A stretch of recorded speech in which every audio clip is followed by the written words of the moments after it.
New Glenn lifts off from Launch Complex 36 on Cape Canaveral. 7 BE-4 engines will ignite and propel the rocket upward with over 3.8 million pounds of thrust, or roughly 17,000 kilonewtons. The vehicle will quickly reach supersonic speeds as it climbs through the atmosphere.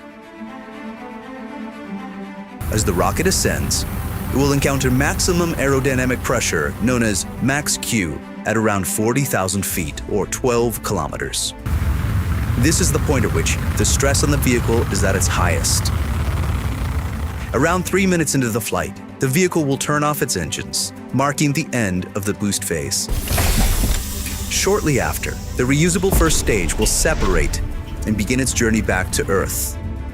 2 BE-3U engines on the second stage will ignite and propel it onward into orbit with the payload.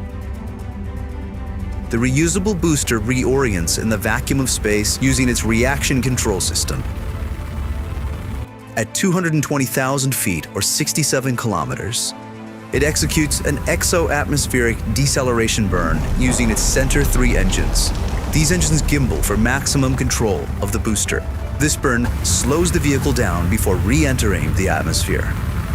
As it descends, the booster's strakes and fins work together to slow it down and guide it autonomously back to Earth, landing on a vessel at sea. At around 9,000 feet, or just under 3,000 meters, the first stage begins its final landing burn.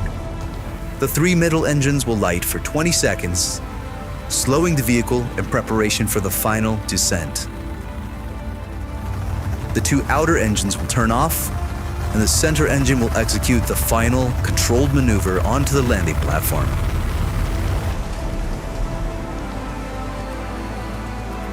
The vessel will return to Cape Canaveral to prepare for its next mission. Meanwhile, in space, the second stage will continue to power the payload towards its final orbit.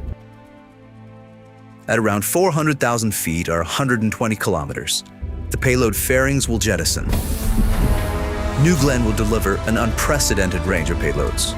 Large satellites, dual payloads, orbital vehicles, large constellation dispensers, even moonlanders destined to establish permanent human presence on the moon. Once it arrives at its insertion location, the payload will separate from New Glenn's second stage. The second stage can easily maneuver to deliver any payload to any required orbit.